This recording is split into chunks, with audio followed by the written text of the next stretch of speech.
understand how to effectively induce lucid dreams, we must first understand a few concepts about sleep. Let's first talk about the sleep cycle. When you sleep, your brain goes through a roughly 90-minute cycle of brain activity, repeating 4 to 6 times per night.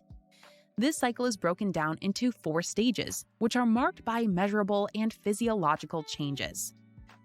An electroencephalograph, or EEG, is used to measure these brain waves and plot them on a chart, called a hypnogram. Pictured on the right is a typical hypnogram of an adult sleeper. This image has been averaged and smoothed to create an easy-to-understand appearance. Individual hypnograms vary widely between people and change depending on your age.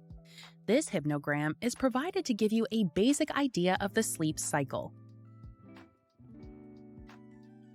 The 4 stages of sleep are broken down into 2 categories: rapid eye movement, or REM, versus non-rapid eye movement, or NREM.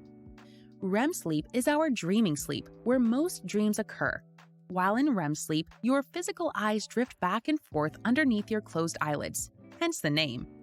This golden zone of sleep is the main focus of this course.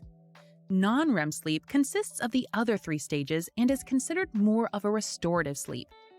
As you can see in the hypnogram, the first half of the night is majority non-REM. As the night progresses, REM stages grow bigger and take up a greater portion of the cycle. Lucid dreamers typically focus their efforts on the second half of the night for this reason. More REM sleep equals more lucid dreaming opportunities. Dreams can occur in non-REM sleep, but they make up a very low percentage of your total dream time.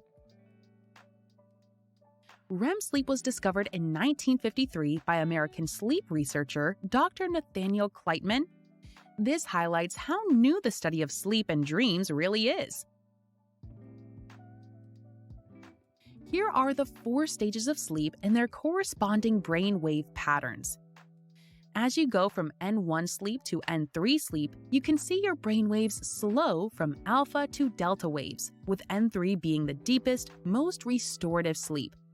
Compare that to the flurry of brainwave activity during REM or dreaming sleep.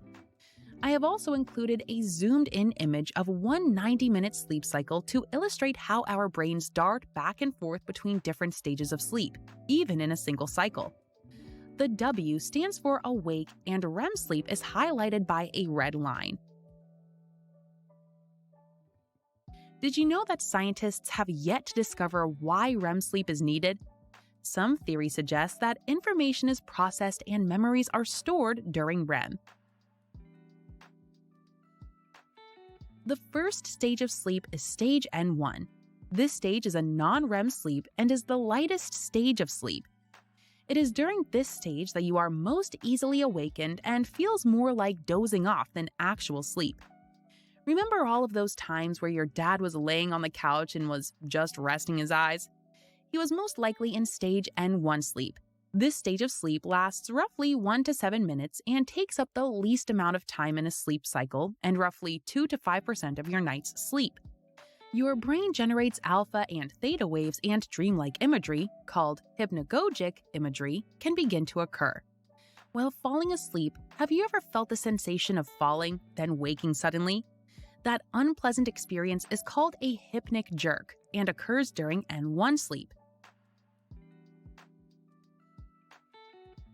The second stage of non-REM sleep is N2.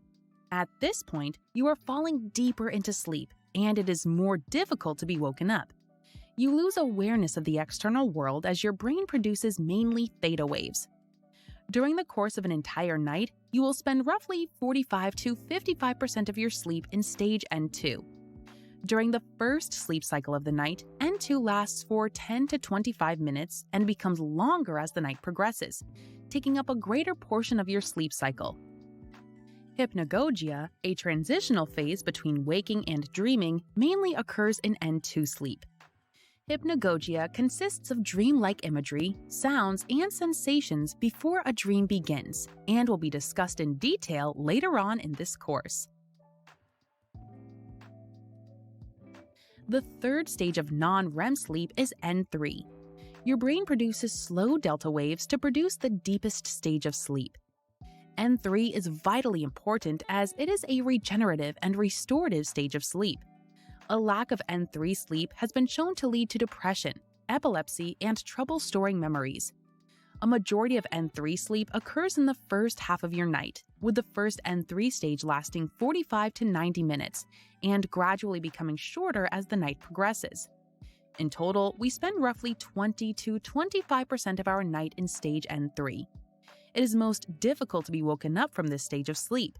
If you are unfortunate enough to be woken up, you will feel confused, disoriented, and groggy. Effects that can last up to 30 minutes. That brings us to REM, or rapid eye movement sleep. This is where dreaming occurs. Dreams can occur in non-REM sleep, but REM produces our longest and most vivid dreams. Our eyes move to and fro beneath our eyelids, our breathing becomes irregular, and our heart rates increase. Our bodies experience sleep paralysis, a temporary paralyzation of our muscles so we don't act out our dreams. The first period of REM lasts roughly 10 minutes but grows longer with each passing sleep cycle. By the end of the night, 25% of our time was spent in REM. The average person dreams 3 to 5 times per night on average, with some people experiencing even more. All in all, we spend about 2 hours per night dreaming.